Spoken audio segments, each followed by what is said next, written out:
Welcome to Brain Break. I'm Lloyd James, and this is where we uncover real stories of people who are changing the game. No surface level stories, just raw, honest conversations about the challenges they have faced and what truly shaped them to be what they are today. Let's get into today's episode. Lisa. Lloyd. Wow. So excited. A little bit of a full circle moment here. Yeah. But great. But great. I'm so glad. I want to know a little bit more on who the real Lisa P. Can we say Lisa P? Yeah. You comfortable with that? Yeah, Lisa P's good. My artist name is Lisa Principe. So, Principe. yeah, or Principe. Principe. Yes. Yes. Yep. So, Lisa,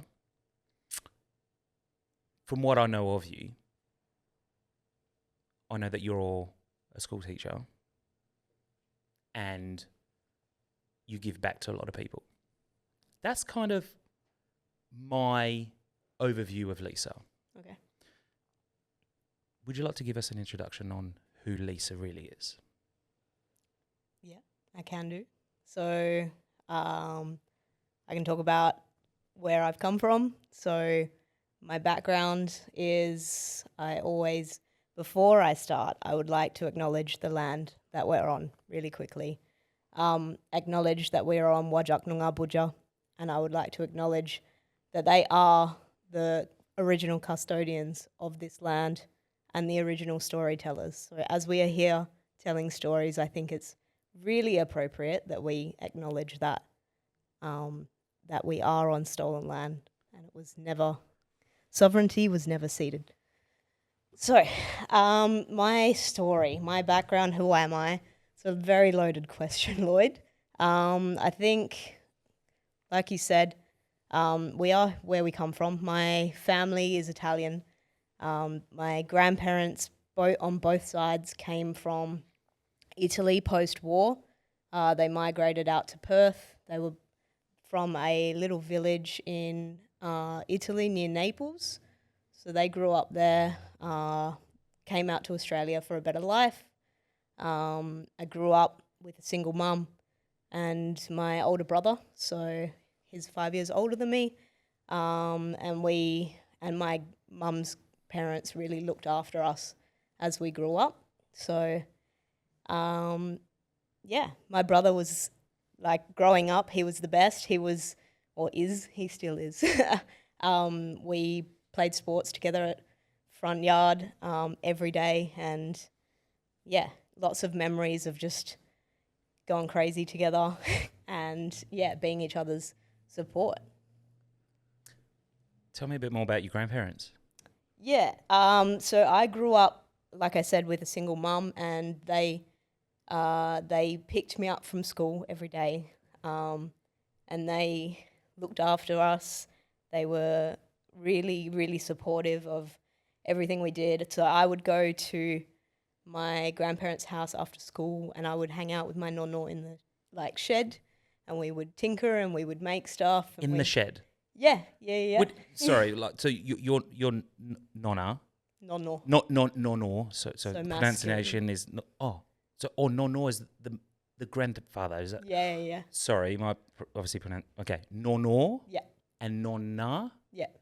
I've learned something. Okay. Yeah, I just hear nonna all the time. I'm like, okay, cool. That must be grandmother. Nonno. Okay, so with your grandfather in the shed. Yeah. What was that experience like?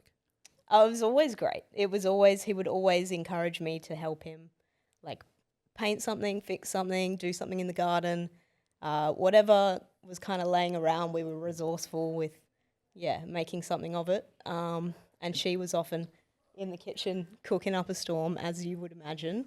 That was pretty much every day after school growing up until I got old enough to kind of catch the bus home. So when you say growing up, was that in Italy or was that in Perth? I was in Perth. So they immigrated from Italy to here. Yeah. Do you know what drove them to come here? It's a huge move back in those days, right?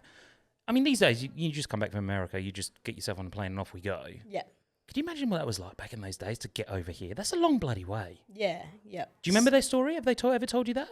Not in great detail. but it is post-war, so the idea of starting a new life, having the opportunities that Australia provides for families, and so my nonno came out first, and then started working and found a home, and then my nonna came out. They would send each other photos while she was still in Italy. Not via text or like a slide into the DMs, you know what I Not mean? quite. That would have been like through a good old-fashioned letter Yeah. and Letter post it, and then 6 to 8 weeks, maybe 6, whatever. Yeah. Yeah, wow. And then she came out, so I still have their trunk from when they came out, and so all the stuff they put in. Oh, wow. Yes. All the original letters and everything. Is that what you mean? Mum, and I have a literal trunk that they put all their things in, put on the ship that came over with my nonna. Oh, wow. Yeah, so there's How fascinating. Yeah. Wow, that's got to go down, like, you know, for the history side of things. Like, you know, that's something you pass on to like, you know, generations. Yeah. Right, and there's a story behind that. Definitely. That's so cool. Yeah. I love that. Lisa, so obviously you're born and bred here in Perth, Mm-hmm. right? More specifically, you grew up around Inglewood. Yeah, Inglewood, Mount Lawley. Okay. Yeah. It's quite posh, isn't it, Mount Lawley? Is Mount it? Lawley is. Yeah, Yeah, right. yeah. Okay, yeah. All right, okay, all right. So you grew up around there. Yep. What was like you know, I like to sort of know a bit more about the, you know, what you went through during school time. Yeah. Primary school. Do you remember primary school much? No, I don't remember primary school. Nothing. Not much. I did a few cheeky things. Oh, well, okay, so you remember a few cheeky things in primary school then.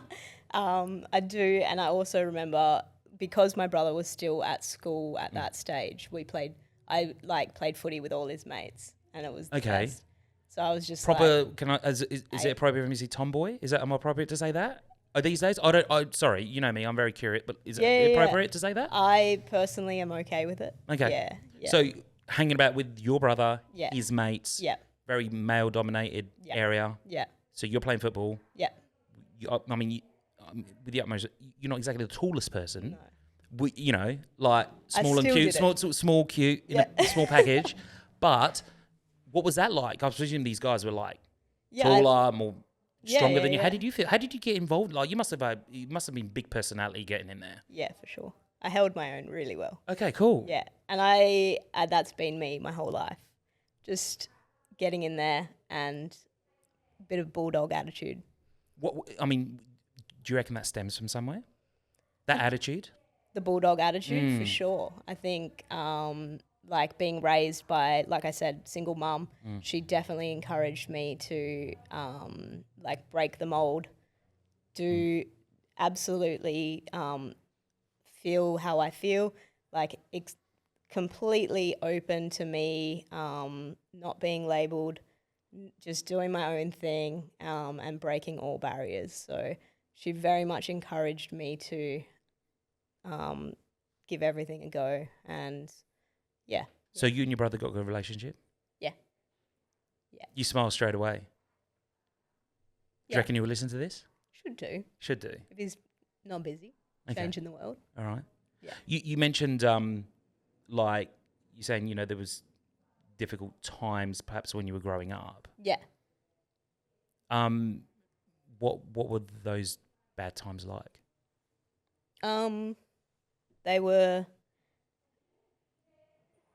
I guess they were pretty isolating and challenging within myself and my identity. Yeah, I think growing up, making sure that, like on the footy, playing footy with my brother and his mates, putting up that kind of level of what's the word, like security or a blanket or walls to kind of hide behind, and making sure that no one really was able to get through. So making sure that I was protecting myself through the challenges. Do you think you would? Do you feel like you never really were able to share who the real Lisa is because you always put that front on? Yeah, definitely. There was some experiences growing up that I had to, so dealing with things like sexual abuse and physical abuse as a young kid, and what that kind of Okay. what that did. Producer Riley, can we get some Thanks, dude. some of those? Yeah, what that did in terms of having to having an experience with someone at a young age who kind of imposed needing to like have rules and have certain it was just an experience. Like, I haven't spoken about this very often. How old were you, if you don't mind me asking? 5. 5 years old? Yeah. You don't remember primary school, but obviously this is something that's stuck in your memory. Yeah, I think the not remembering is a bit of a protective mechanism. Yeah. Yeah. Wow. Yeah, so just having to suppress those emotions that came with that. I was told not to tell anyone, the secrecy kind of around that. And that moment, Yeah. was that through family, that terrible experience that's like taken place at that time? Yeah. Okay. Yeah.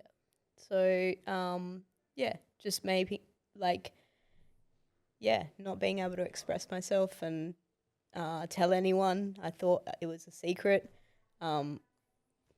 Just completely kind of shutting off and not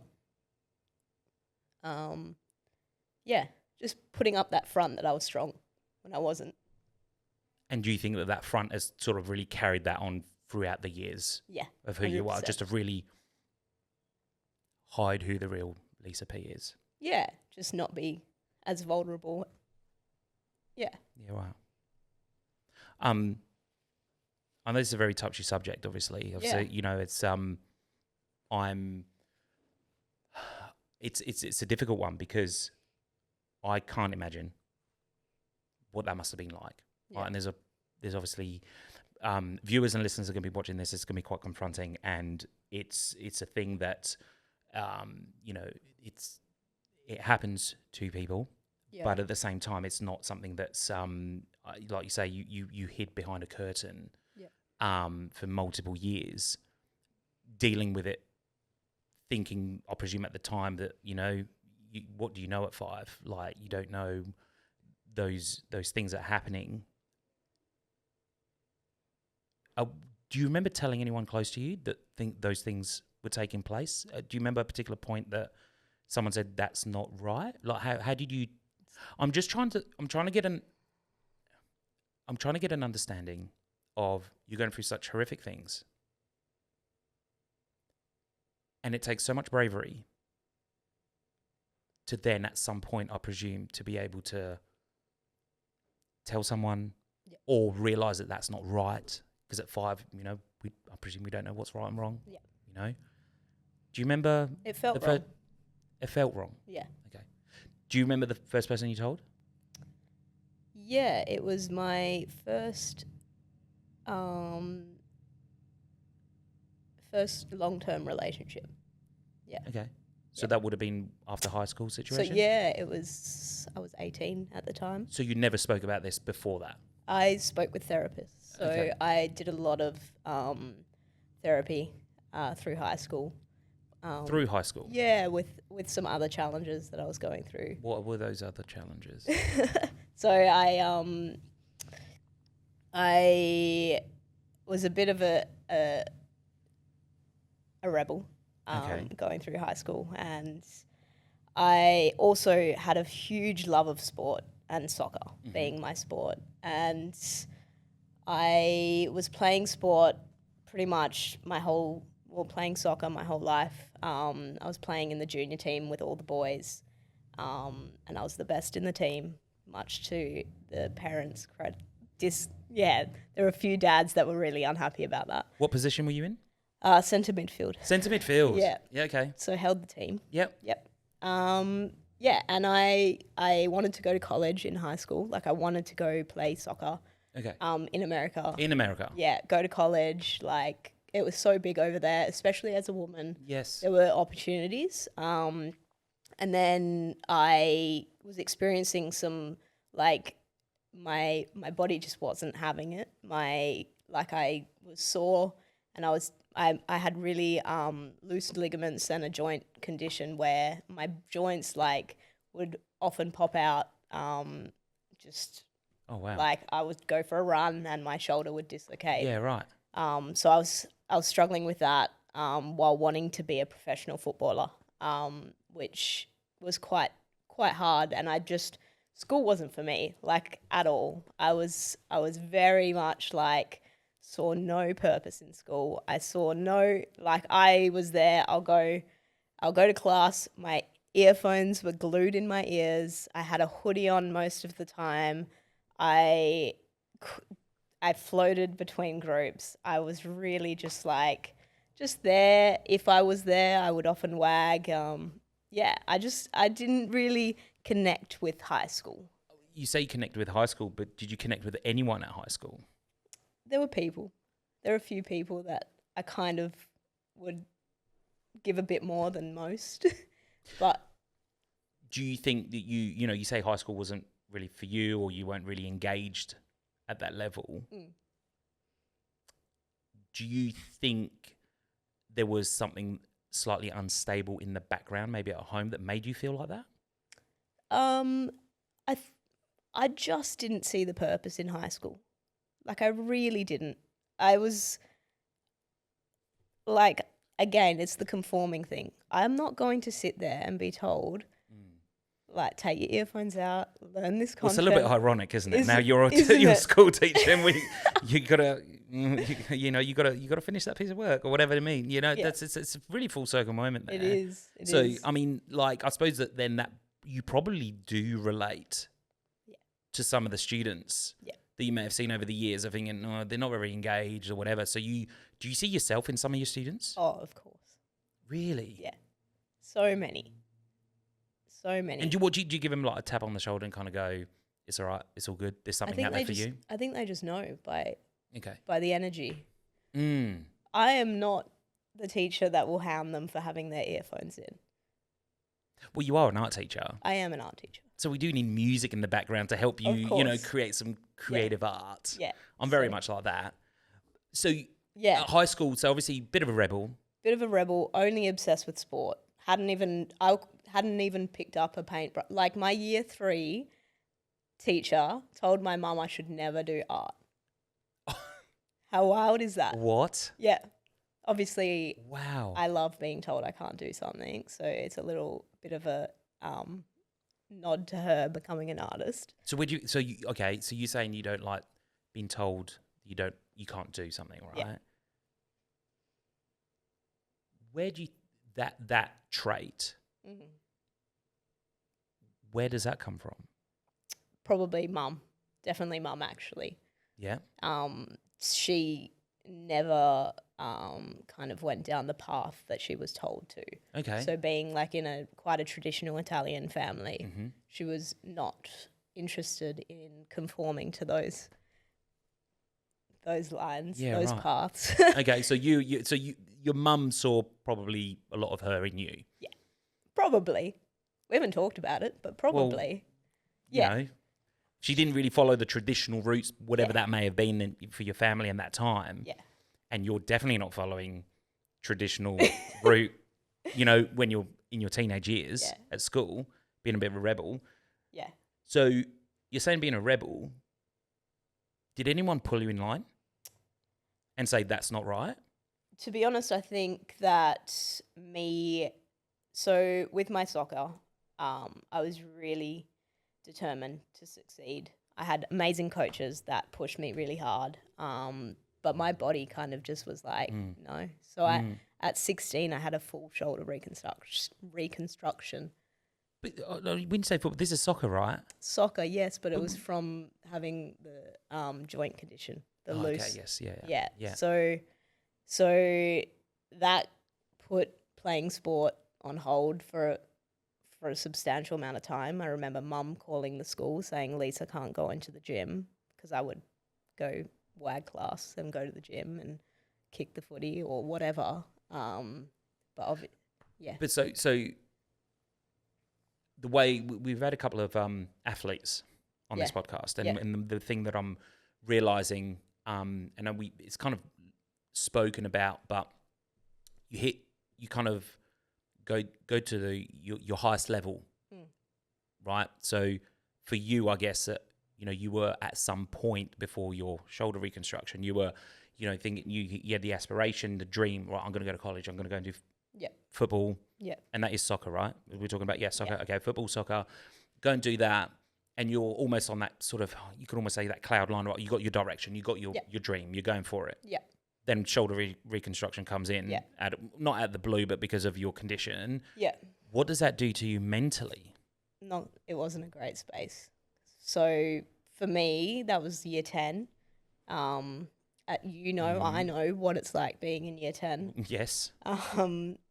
So my mental health really suffered. And it was probably my first realization that I was dealing with depression and all the feelings that come with that, self-harming, and just really, I was in a dark place, knowing that I couldn't play sport.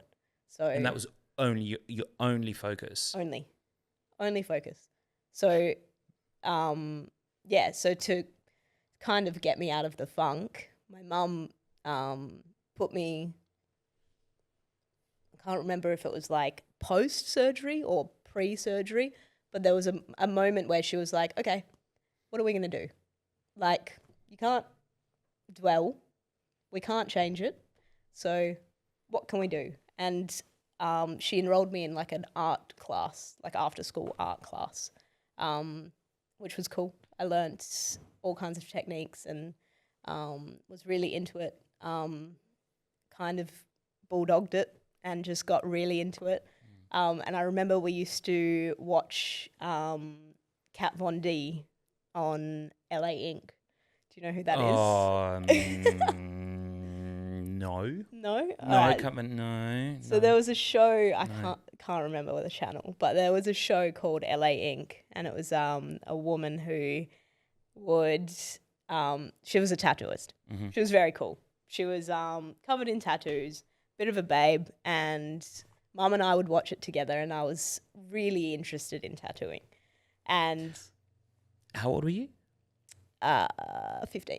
Most parents at probably 15 would be like, you're not going anywhere near a tattoo gun and certainly not having tattoos on yourself. Like, I mean, I don't know.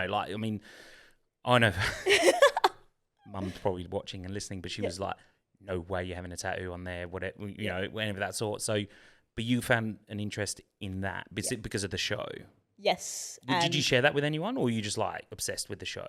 Oh, we watched it together. Okay. Mum knew. Okay. And so she actually organised. So one of her friends was tattooing at the time.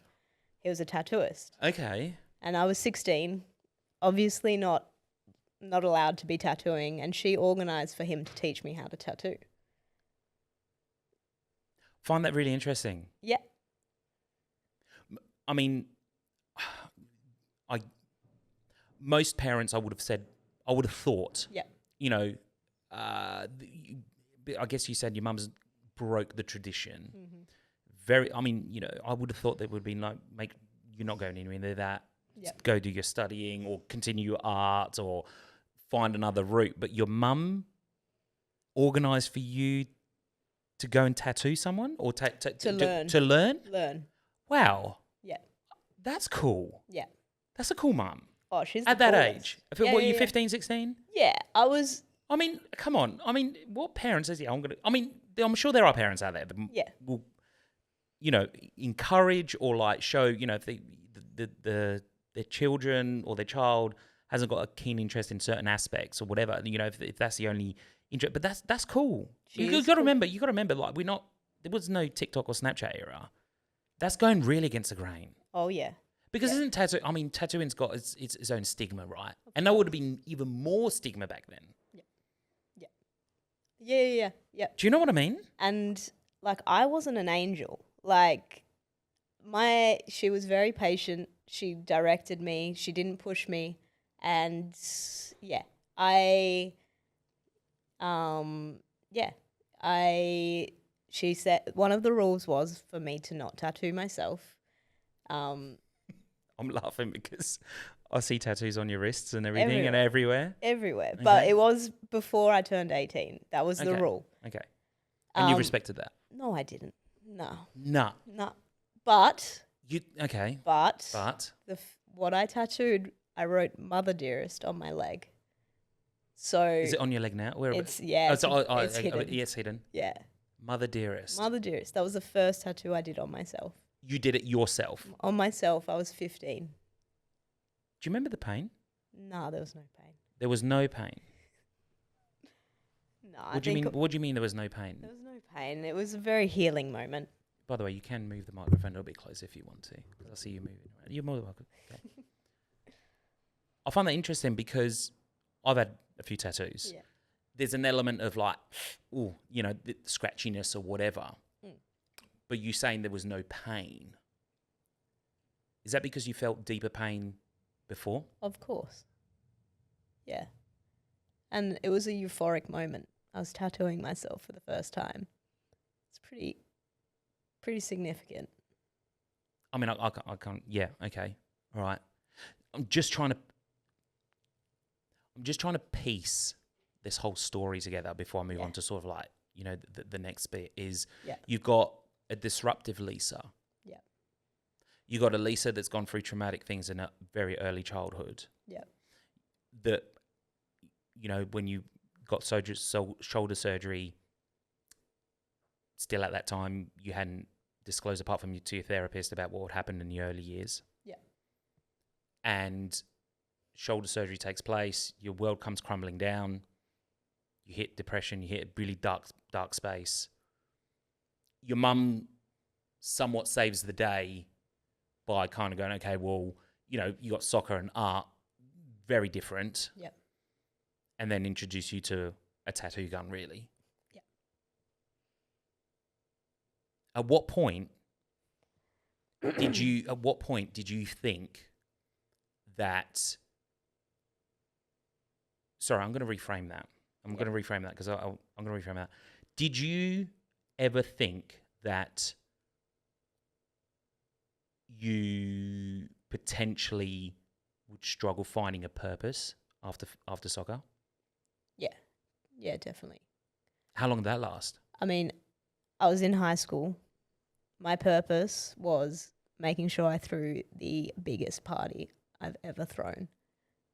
Hold on. We're still in the school stage. What do you mean biggest party? Hold on. What, you're promoter now?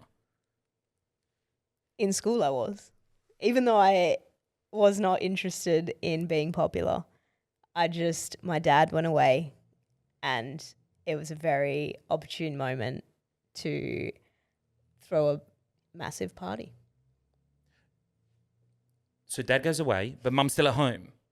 They're separated. They separated when I was 1. Okay, but you're saying that you were staying at your dad's that weekend or whatever that may have looked like. Yeah. But you knew he wasn't at home. Yeah. It was overseas. But you've got access to the property. Yep.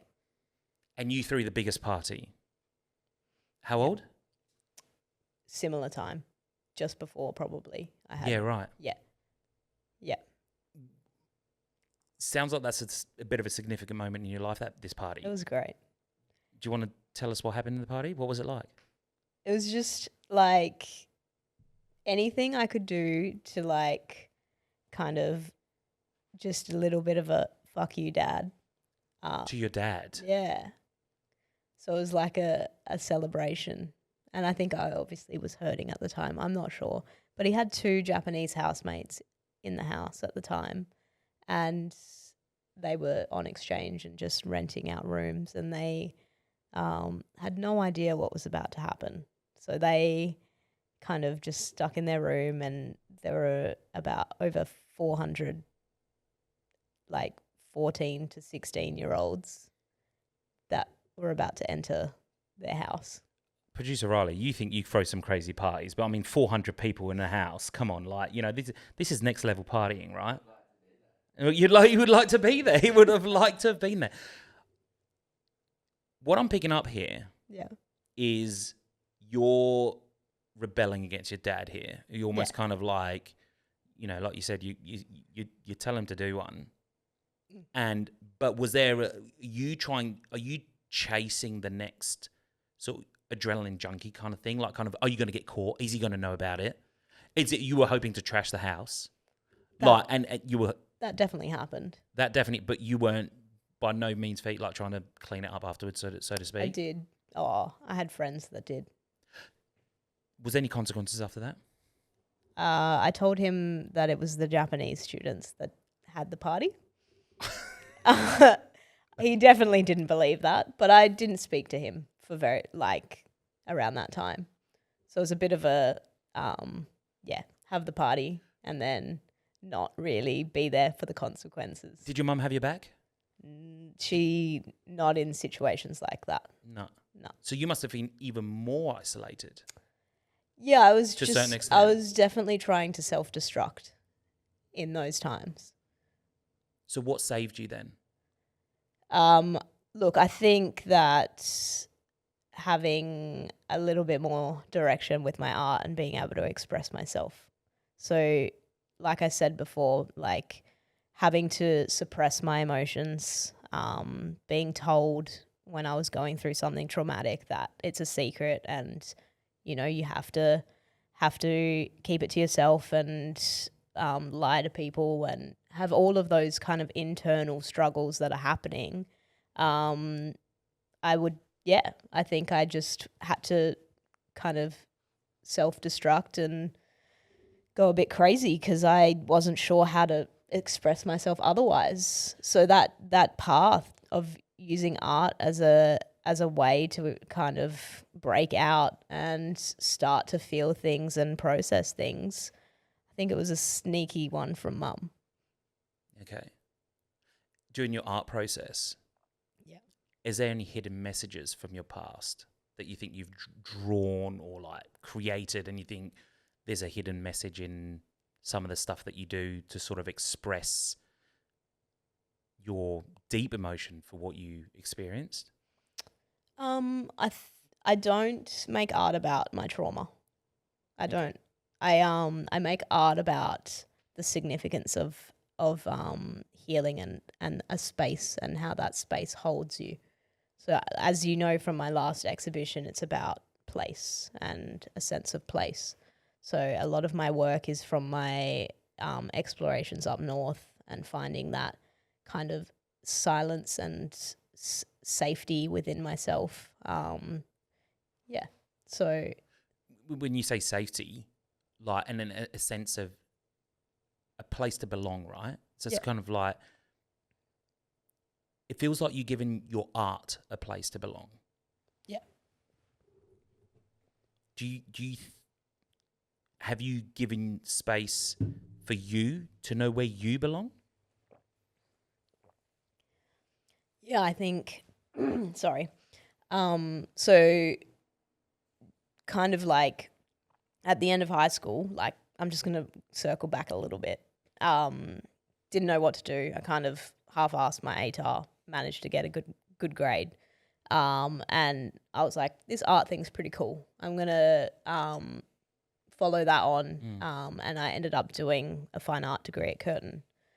And when we talk about like building a purpose and building like something, I definitely think that those 3 years of doing a fine art degree were priceless. Priceless because of what someone was helping you along that journey and teaching you? I think it was an internal lesson. So as much as I learned how to make art and how to express myself in different mediums and forms, I learned how to be critiqued and how to be absolutely have your artwork on display and have it absolutely ripped apart. But art's so subjective, right? Yes, but it's really important that you have people to tell you your shit sometimes. because it makes you better. It's my grade 3 art teacher or teacher. That's right. No, I totally agree with you when someone says, that's perhaps not good enough. Yeah. And feedback I'm massive on feedback. Yeah. Don't get me wrong. I just find it I find that it's so interesting that regardless of whether I'm creating content or my team's creating content and we deliver it to a client and whether you're creating art, Yeah. it's just down to that experience of that person of whether they think that is good to them or not. Because you might show it to another person, they might think that's excellent. Yeah, but they might not know anything about art. Is there a process to it all? Yeah, of course. Can you explain how does the process?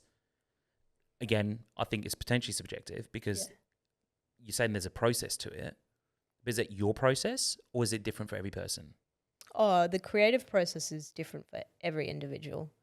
But I have done a lot of learning in that space and had read lots of books and had lots of mentors around how to, I think at the end of the day, there's a fear when it comes to creating. Like we go to start and then we have this overwhelming sense of fear that we're going to be shit or we're not going to do well, right? I agree. 100%. I really agree. I've never thought about it that way, but that's you spelled it out now. You mentioned about the creative process. Yes. And so you mentioned about like you get an idea, and then it plays in your mind. I mean, that's how I process it. And you kind of think, is that something good enough to execute? You get excited about it, then you watch it or create it, and then realize it's not good enough. That's fear. That's fear. That's fear. Fear is a part of all of our creative journey. Do you think this fear, or is it a sense of judgment from others? Yeah, but that comes from fear. The fear to be judged. And it's really important that you listen to the fear and you let it in, but you don't let it decide for you. Oh, I like that. Interesting. Yeah. Do you remember the last time you had that fear? Maybe take over? Of course. Oh, not take over. It's always, so this all comes from, I'm going to do a shout out to Liz Gilbert. She's you might know her from Eat, Pray, Love. Oh, yes. Yes. Yes. Big Magic. So I went to a workshop in Sydney of hers recently, and I read Big Magic, and it's all about the creative process. And it's really important that we address the fear. We don't ignore it. We address it. We say hello. We welcome it in. And then we say, thanks for coming, but I'm going to make the decisions and I'm going to lead this.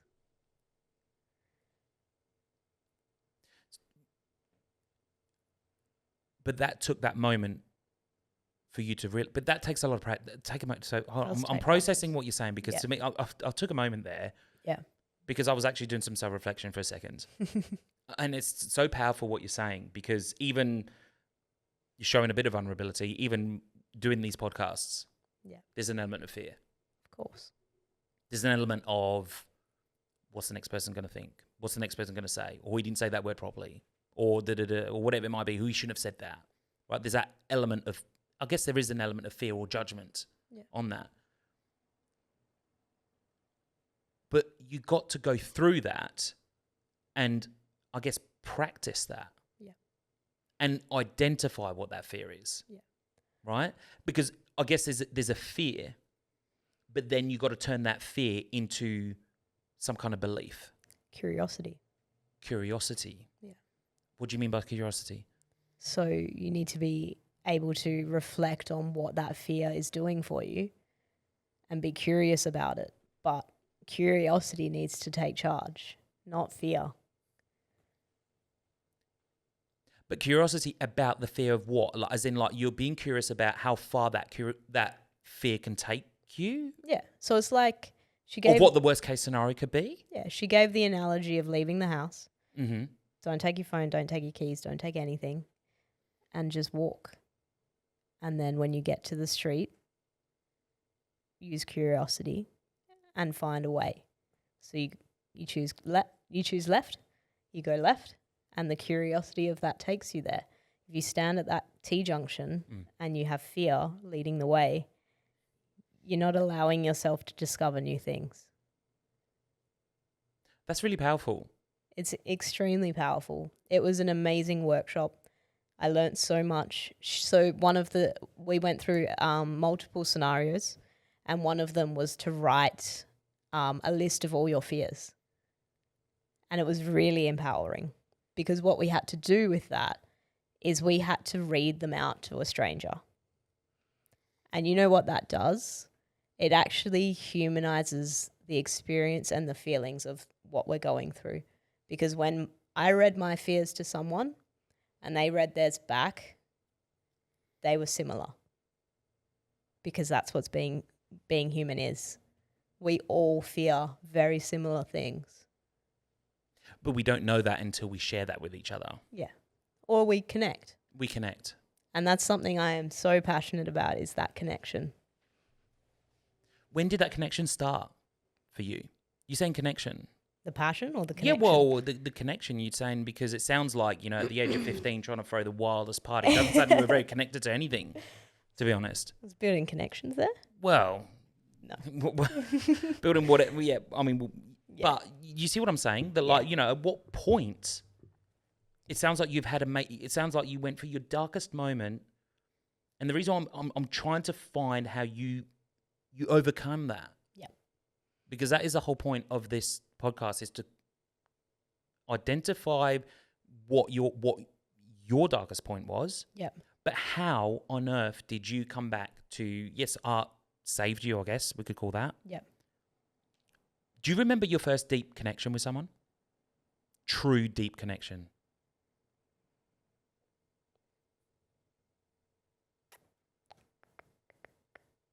Besides my mum. Could be besides your mum. Let's take mum out of the equation for a moment. My first deep... Probably my first girlfriend. Okay. When you were 18? Yeah. Yeah. What was that like? We met in art school. Okay. Yeah. So, yeah, we shared the same classes together in first year. And my pickup line was, "You have really nice pens." You have in an art school, very appropriate. Yeah, brilliant. You've got very nice pens. Yeah. And we connected from there. And she was the person that I told. Did you always know that you would be attracted to women? Or both? Or, sorry, I'm just trying to find out the sexuality situation here. Again, teenagers, no labels. No labels. I'm just trying to understand that. It sounds like so much happened. Yeah. So much happened, and so much, finding out about yourself. Yeah. When did that circle come? When did you find out that you might be wanting to perhaps share your life with a woman? Again, it wasn't a decision that I made. No. So attracted to both male, female. I don't label who I'm attracted to. Okay. For me, it is just the person and that connection. And she was that for me. She was a deep connection. Yeah. She was, like you said, what was the question? Well, I'm just trying to find out, just trying to really pick, because it's so fascinating. For me, I'm just piecing a story together. Yeah. I mean, I feel like we could talk here for 5 hours. We could, I know. I mean, my memory card's going to probably run. It's not going to run out. But I just feel so intrigued at your journey, and I just, I'm trying to really understand the your darkest moment to how you came through. But sounds like she was perhaps a bit of a saved you as well, to a certain extent. I wouldn't say she saved me. I would say that therapy definitely saved me. Okay. Yeah, going through therapy and art school was significant. Was significant. Yeah. And she, I would love to just give her a huge thank you, We don't speak anymore, but Okay. yeah. That's nice. Yeah. That's really nice. Yeah. That's great. She did a lot. She obviously got nice pens. Great pens. Hopefully she's still drawing. Hopefully.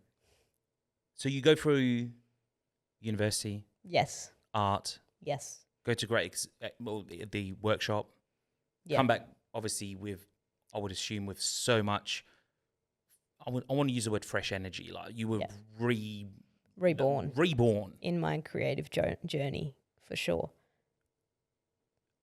I mean, we know, again, I guess, art is not going to necessarily pay the bills.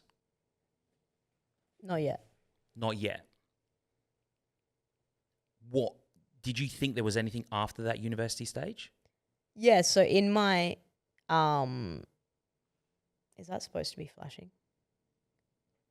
Yeah, okay, sorry. Say that again. Anything university? We'll go through the university. Yeah. And we got that whole situation of got to find a job. Yeah. But it's art. Yes. So what are you going to work in an art gallery? Like, what, I'm just trying to, because I feel that, like, you had no purpose at 15, 16, yeah, so to speak, right? Because of what's happened there. You go to university, you found your purpose, you're enjoying art, you found your girlfriend, you go to these workshops, but university comes to an end, right? Yeah. So what did you do after that? Yeah, so in my final review, so in third year of fine art, we have to put all of our work on display from that semester. And they, like I said before, they critique it, they give us feedback. And then one of my lecturers said, "So what's next?" And in that moment, like, I didn't know my purpose. I didn't know what I wanted to do. And I kind of just was like, "Oh, I might try teaching. Like, I might do what you're doing. I might just do teaching." So I did. I did a year of dip ed, secondary teaching. Again, full circle moment. And yeah, I realized that my art teacher created a sanctuary for me. Like, the art room was a sanctuary. And if he could do that for me, why can't I do that for a million, well, not a million, but many other kids? Why I wanted to be that person. So what I'm understanding from that is that that place, you felt safe. Yeah. And so if you feel safe and you felt in a place where you're not feeling judged, you are comfortable with, your environment, and you're being mentored. Yeah. So that particular lecturer obviously had a big impact in your life. Yeah, they did. They did. We had a conversation about that. But also I was talking about my high school art teacher who gave me the safe space. Okay. Yeah. But not the university lecturers. They did. Yeah. They did as well. Yeah. Great mentors. What was your high school teacher's name? Mr. Warren. Miss Warren. Shout out. He? Oh, Mr. Mr. Warren. Yeah. Yeah. Still doing art, do you think? Still teaching. Is he really? Yep. Same school? No, surely not. Yep, same school, and we actually collaborate sometimes together. No. Wild. Wow. Wow. Mr. Warren? Yes. No, Warren. Warren. Giving you that safe space, and then obviously you want to be able to give that back. Yes. Yeah. So how did that look like for you when you say giving that back? So obviously you're saying you thought, oh, I'll give teaching a go. Yeah. And you did dip ed. I did a dip ed 1 year. It was great. And then art? How did that fall into it? Yeah, so I did art. Art teaching. Oh, that's right. I'm from England, right? Yeah. Okay, dip ed. The dip ed is like a 1 year diploma of education. Yeah, got you. Yeah. No, understood. Yeah. So, I'm still getting up to grips with the terminology, as we know. But so you did that, and then you were like, did you go into that thinking that you want to go straight away and just continue with art? Or did you want to go back and do PE maybe and do the soccer thing? Soccer's done. Soccer was done. You put that to bed. Yeah. I didn't need to. I healed through it. Art is the new sport. Art is a new sport. Yeah. So did you feel like you learned well, I mean, we never stop learning, but did you feel like you learned enough for you to be able to give back? Of course. Of course. I learned so much. And you know what has taught me the most in 10 years, 10 plus years of teaching, is my students. They've taught me the most about myself, like about the world, That's so fascinating. just all the things. Yeah. So it sounds like I've worked with you, Yes. not in the same department, No. but we've shared a few lunches together. Yeah. And I have walked into your classroom before, but there's a sense of calmness. 100%. And there's a sense of calmness and order, but freedom at the same time. Yeah. That's quite powerful. Like when you walk, you kind of, if you were just to walk in, you think it's just another classroom, but I sense things, and I kind of like walked in and I sense all those. And obviously, I'm not going to say anything at that time because you don't want to disrupt students. And if I came and saw you for whatever reason, it'd be for genuinely, do you have this or do you have that, whatever. Yeah. But upon reflection, you gave a sense of peace. You gave a sense of safety. Yeah. And an element for students to be able to express themselves. 100%. And that's the joy of therapy, is being able to do all that for myself so that I could then give it to others. And what better people than high school students? And I knew where, my journey of the darkness and the challenges all came. Like I wanted to be able to sit in that space for them and teach them to be themselves, to be empathetic people, to go into the world and have purpose and drive to care, to care deeply, because that's what gets us through. Do you? I mean, I would say share. You probably don't share the certain things that happen in your life with the students. There's a level of professionalism there, but like there must be a level of you trying to inspire them, because you'll see students that will do well. Yeah. And you'll see students that like you do have a question mark, sort of thinking, where did they sleep last night? Yeah. And it's not like, you're sleeping because you're kind of questioning of like their behavior. Yeah. Yeah. Like, do you see, obviously, I think I asked you the question in the beginning, but like, do you see you in your students? In some of them. In some kids? Yeah, in some of them. But I just see them for who they are and like not the behavior, because the behavior tells a story. It's not their identity. I was a shithead. I threw parties. I wagged school, but it was because of the hurt that I was feeling. I can just see that in them. Like, it's a pretty crazy world to be living in. But I think what you're trying to do is you're trying to give potentially that next person that might be going through that suffering a space for them to be able to express themselves and give them a safe space, right? And I think that you're potentially doing that for that next person to not necessarily come to open up to you, Yeah. but to make them feel like they belong somewhere. Definitely. And that's what, I mean, like I say, I've known you for a few years, and now talking to you really in depth, I never knew all these things prior to this conversation. Yeah, most people don't. I really see now that it's almost like the trauma that you've gone through, that you haven't openly vocalized and spoken about, to others and so on, but you're trying to support those young ones that might be going through those situations without them openly talking about it, but you're trying to make that area, that space, your vibe, your energy, your emotion, and sort of kind of make them feel at one in your room, right? Yeah. They need to belong. They need to belong. 100%. That's incredible. That is. And I think the main thing I want them to know is that like they're seen and that like at our last school it was definitely a more challenging environment to, like you said, where are they going to sleep that night? I'm grateful that I can see them and give them that safe space, even if it's just for an hour. Yeah.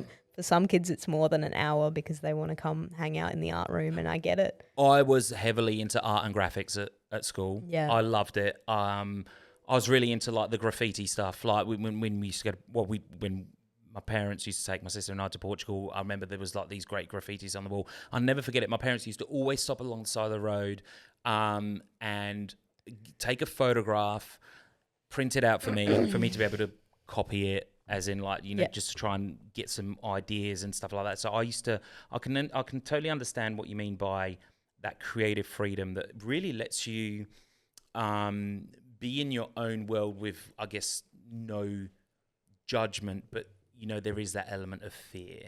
Yeah. I find that really interesting. Really interesting. But curiosity needs to take the lead. Curiosity curiosity kills people. That's one of my sayings. Hence why, there is that element of this podcast, because I do ask pointy questions. I'm asking questions that someone else might not want to ask, but it's just out of pure curiosity. Yeah. And if someone wants to talk about it, it's making them feel comfortable in a scenario that they're open to share those stories and to be able to showcase how they've overcome them. Yes. So obviously you've achieved quite a fair bit in your school career, as in like you got to level 3. Yeah, I did. Yeah, I did my level 3 teacher. Was there any points that you got to that level and you got rejected? There have been leadership roles that I wasn't successful in, and to be honest, it was a blessing in disguise. I was really on the leadership train in my profession in teaching, because I wanted to make a difference to the kids, and kind of challenge the system in which we exist in. They were hard. The rejections are always hard, but I learned so much about myself, and that I no longer want to be a cog in the wheel, and that if I'm going to rebel, then I sense there's an element of rebelling at this time of your life. Yeah, if I need to, I've done this growth. I've allowed, I've 10 plus years of teaching, of supporting, of mentoring other students. And I'm so proud of myself and my students. Like, I have messages from students being like, that I taught 8 years ago. They're in community teaching art. Like, I have artists in all over the world, musicians, people pursuing their creative ventures, which is really, really cool to see. Inspiring. Just inspiring them to go for it. And I feel like a little bit of a fraud to not do that myself. Like, I've been teaching and being an artist at the same time, and I feel like now's my time to kind of hang up the teacher hat and just express myself artistically full time. What does that look like? I am going to take a year off next year. I am going to do my own Eat, Pray, Love journey. Eat, Pray, Love journey. Little bit different to Liz Gilbert. Okay. Eat, Pray. So she Love wrote journey. a book. Okay. I'm processing each word. Yeah. So less about the words, more about the concept of the Eat, Pray, Love journey. So I'm going to take 6 months to travel. And I have goals and I have places that I'm going to experience next year. So there's a course, a painting course in Florence that I want to go to and learn from. I want to go back to Italy, back to our hometown, and I want to pursue learning from my family and the traditions, as well as learning how to cook and learning how to speak Italian. and those kinds of things that are really important to me and my sense of belonging and who I am. Like I said before, sense of place, so exploring different places and being able to tell stories and hear stories. So part of next year is about building my new project, which is the question that I pose, which is, what is home? So I've spoken to you very briefly about this. Yes, when I went to see your lovely wife that fixed my neck and my back, and then you were Yes. like, "What is home to you, Lloyd?" I'm about to get my neck cracked, but like, just give me a second to process it. Yeah. Just before we go on to that bit, Yeah. I guess another pointy question. Yeah. You're married at the moment. Yes, we are obviously married. Yes. Beautiful wife of yours. Yes. Lovely lady. Yes. How does that hold up in a relationship in regards to you rebelling now? I guess I'm seeing a bit of a history repeating. Yeah. In a different way, but in a very much in a positive way. Yeah. You're not going to go throwing a house party anytime soon in the shed or anything like that. I can't see that at the moment. But what I'm interested in is, you know, the normal course is get married, get a home, potentially think family. You know, the traditional. Traditional. How do you go explaining this to your wife, saying, I think I want to go and do this journey? And I presume you're saying this, that you want to go and do this alone. Yes. That's That a bold. is correct. That's a bold move. It is bold, but there's safety in the relationship. There's a lot of safety and love. I love that. 100%. Okay. Yeah. Because I presume a lot of partners will be like, you're not doing that. Yeah, of course.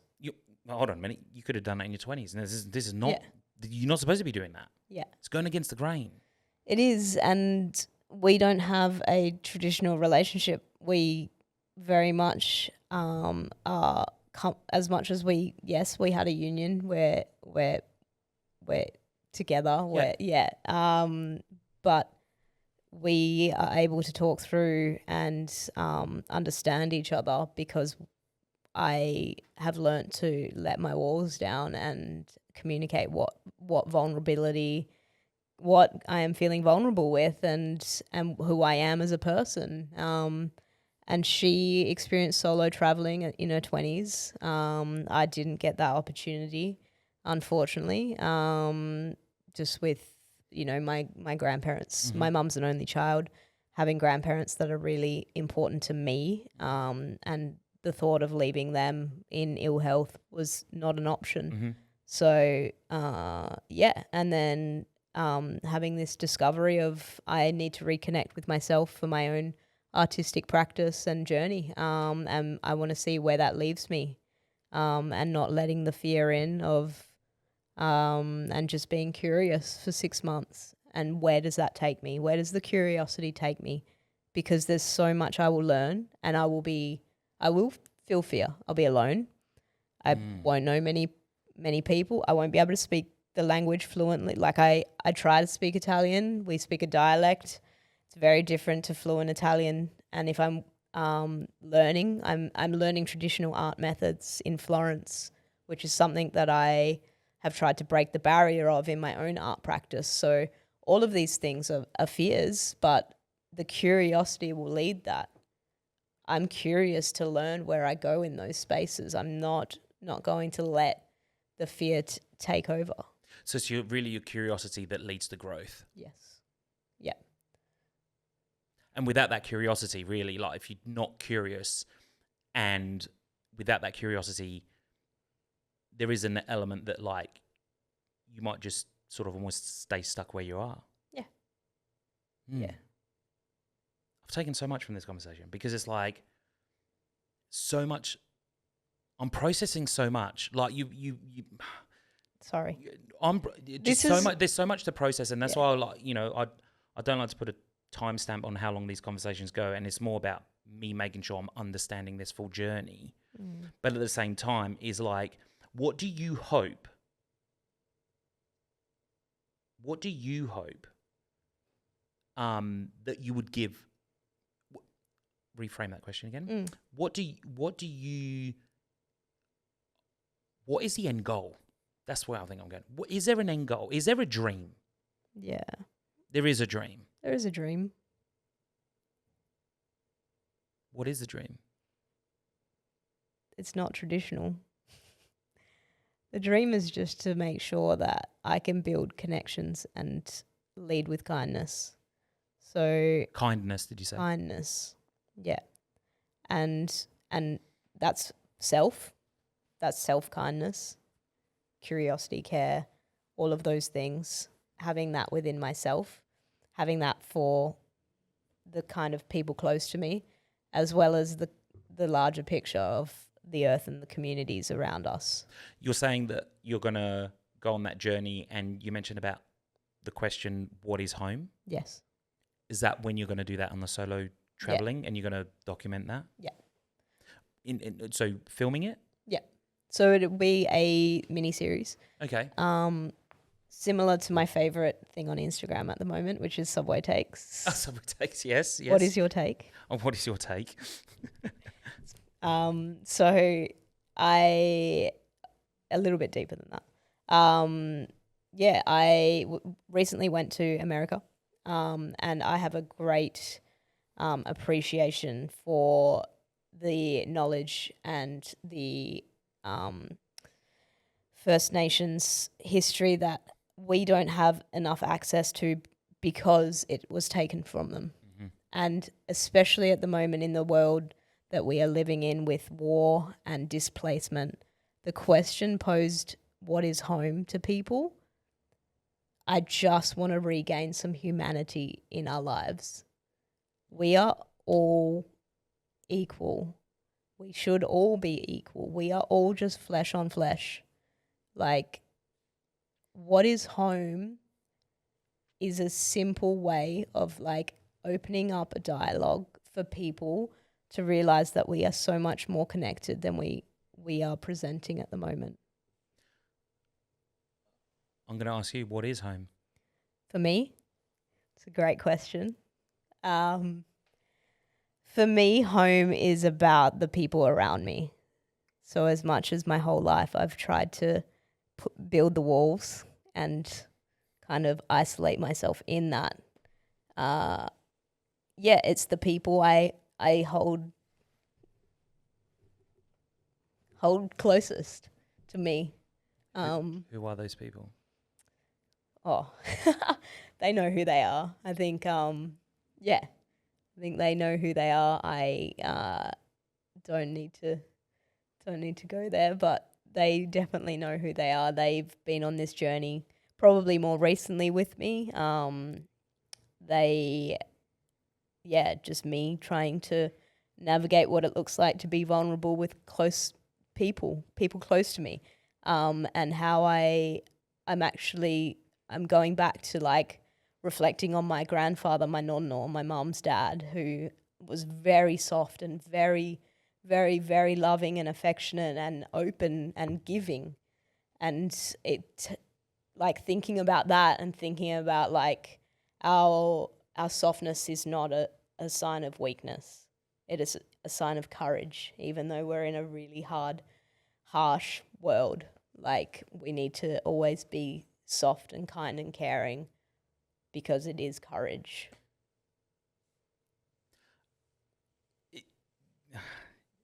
Those final words and that final sentence and that final, I say final, it's not final, but it's so beautiful.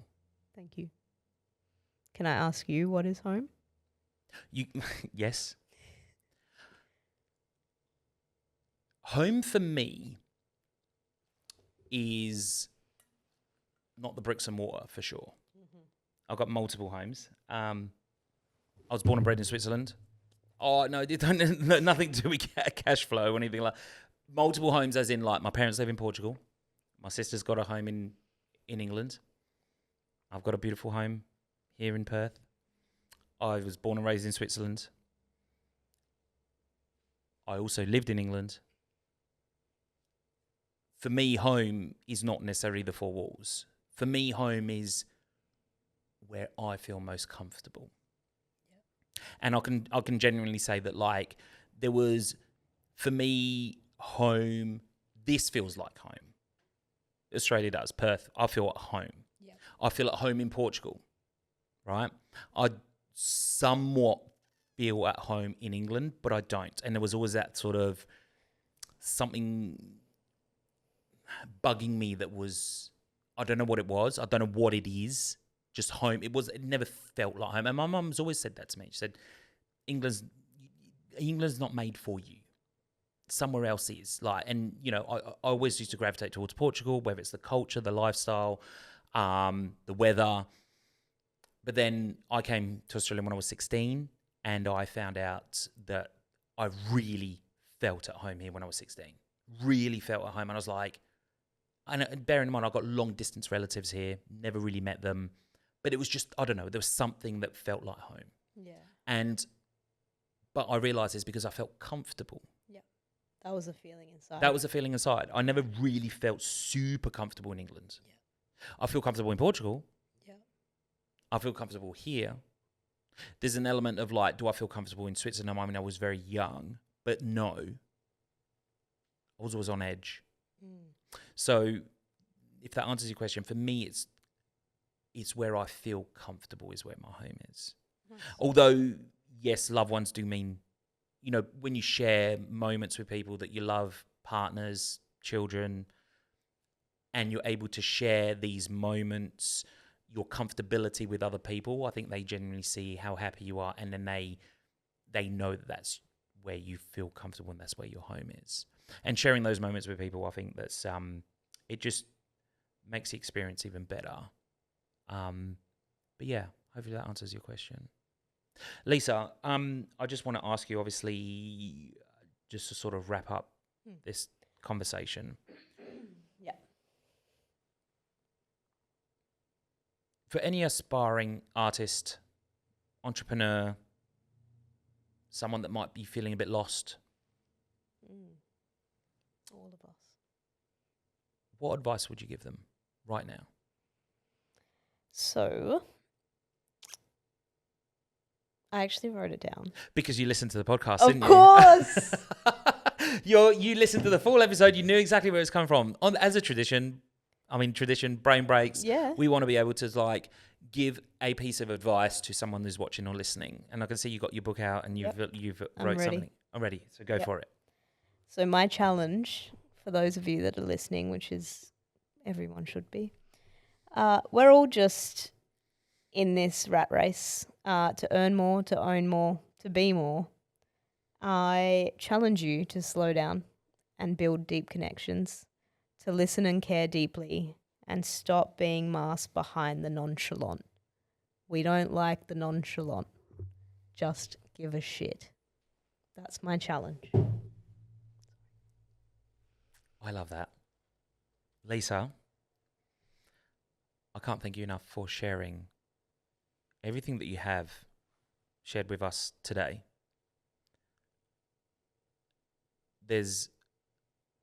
I feel like we've only just peeled the first layer of onion here.